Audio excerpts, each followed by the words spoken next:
David Benavidez, the Mexican monster, knocked out the Brit, the light heavyweight lion in the camp.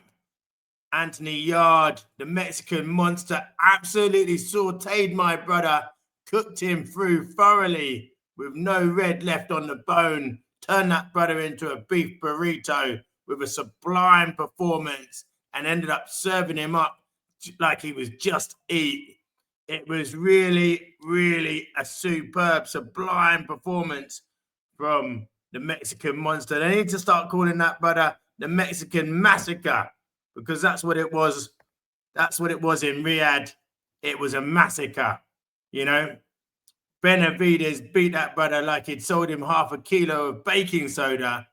He just put Yarde away. I've never seen Yarde so badly beaten up, you know. Christmas came early for the fight fans yesterday. The whole card was absolutely sensational. But I have never seen Anthony Yarde wrapped up like that, wrapped up like a Christmas present. You know, absolutely beaten down and, you know, in the corner, bloodied, bludgeoned, taking more headshots than Kurt Cobain. He really got whacked up in there. And Benavidez just showed the levels. And I feel for Yarde because my heart wanted that brother to win. We wanted to see him lift the world title at the third attempt. Full respect to this guy. He has been in with savage after savage after savage, you know. He's really been, you know, no one can say Yarde has ducked any man with two hands and two pairs of gloves. He's been in with Kovalev, the Russian. He's been in with Benavidez. I was at that fight, and one of the best fights I've seen in a long, long time. And now he's been in with Benavidez and fallen short every single time. But this time you can say he actually got systematically broken down. You know, had to call it AA in there because there was a breakdown in there. He just got bruck up. But, you know, it doesn't tell the full story. He was doing pretty well in the fight, to be honest with you. At stages, he was doing okay, you know, especially in the center of the ring. He was doing all right. But it was just when he got cornered and you know, when Benavidez cut corners, cut him down, got him up against the ropes, and he just smashed him up to pieces, smashed him to smithereens.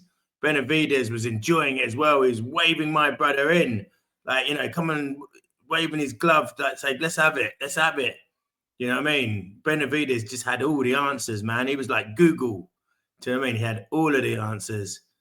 I mean, really, last night, he was looking invincible. You know, he looked like Thierry Henry's Arsenal. You know, he looked invincible. He looked unbeatable at times in there. His accuracy of his punching, his punch accuracy, not only was it savage and spiteful, but it was accurate. You know, the timing precision of a Rolex watch.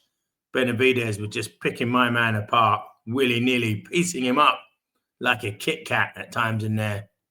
You know, but Yarde had success in the center of the ring. It was just when he sort of moved out on the outside, he was circling around like he was playing musical chairs.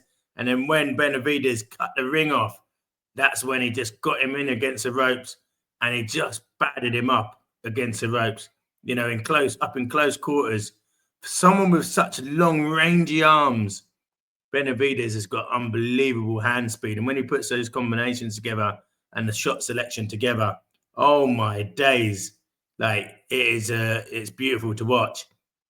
And that's what he did. He just put the combinations together. I was shouting, come on, Yarde, get out of there. Why is his corner not telling him to circle out, you know, turn out? He needed to be turning. He needed to do a Johan Cruyff turn and get out of the corner.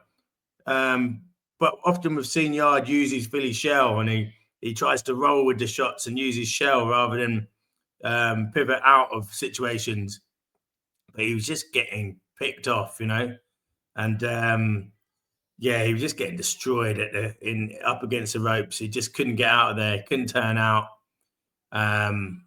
It was just bad times for him in there, you know, and he couldn't really even fire back because he was just leaving himself open when he did try to fire back. But it's almost like two things he needed to either have done is, you know, pivot out and escape, or he needed to just clinch, just hold. You know, that's the other thing you can do. You can just hold. Just try and hold, clinch, let the referee break it up. And once it's back in the center of the ring, that's where he was having joy again. But, you know, listen, it's easy to say that, you know, it's easy to sit there and say what you should have done and what you shouldn't have done. You know, you're talking top level operator that has beaten him at top level. So Benavidez, my man, like unbeaten, announced after the fight. It was almost like doing the fight. Straight after the fight, he announces, right, I'm going up to cruiserweight. I think he said May the 9th.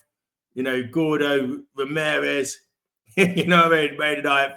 He'd already got it planned in and scheduled, which was, you know, shocking. But what a fight that is. You know, to see Benavidez go up to cruiser.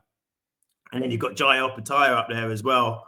Ooh, some tastiness up there.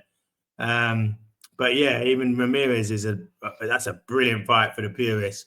If you love that, if you love your boxing, you will love that fight. Benavidez, like I said, he looked fantastic in there. What's next for Yarde? Some people are saying he should retire. Some people are saying he should just dominate the British scene. No one's wanting a rematch. I think he needs to just now try and be the best of the British, you know, battle of the Brits now. Got to make that Buatsi fight happen. Buatsi's going to try, you know, Buatsi was at the show yesterday saying he wants the winner of this fight, but I don't think Buatsi should be in there with Benavidez. You know, that'll end up being a one-sided massacre. Let's get Buatsi in with Yarde. That'd be a fantastic fight domestically. And it's not as much appeal like Callum Smith for him. You know, Callum Smith, Dan Aziz, Craig Richards, not as much appeal. Everyone wants the Buatsi fight. But I'll tell you what would be a really exciting fight is Ben Whittaker. You know, you could catch Ben Whittaker on the way up. And people would certainly tune in for that. Both guys have got big social media presence, both entertaining guys. You know, both quite flashy in their styles. Yeah, I think that would be a fight that people would tune into. Not being talked about much, but who would you want to see Yarde fight? What do you want to see him do next? I don't think he should retire or anything like that. I don't think there's too many people saying, yeah, I know he's done. I think he just come up against a better man. He came up against an absolute Mexican warrior. You know what I mean? No, you know, he's no respect lost. He's gained his stripes, you know what I mean? Just like his Adidas deal, he's got his stripes, you know? He's battle hard and he's earned his stripes as Anthony Yarde, and congratulations to him. He did everyone proud yesterday. And big up to Benavidez. Everyone going to be watching this brother now. Make sure you're watching this brother, because if you do, it's going to be exciting times for you. Benavidez versus Yarde. It did not disappoint. What a great night of action. The only thing that was bad about it was it finished at 7:30 a.m. in Saudi. You know what I mean? It was a night shift. Anyway, like, comment, and share, my people. Let us know who you want to see Yarde fight next. Let us know if you'll be following this brother, Benavidez, from now on. Who do you want to see him fight next? Clearly, he's a real deal. He's just shown that. Who do you want to see Benavidez in? Maybe Canelo, maybe that Ramirez fight, maybe Jai Opetaia. You let us know your thoughts. Gunman Boxing, the baddest boxing channel in the UK. Peace out.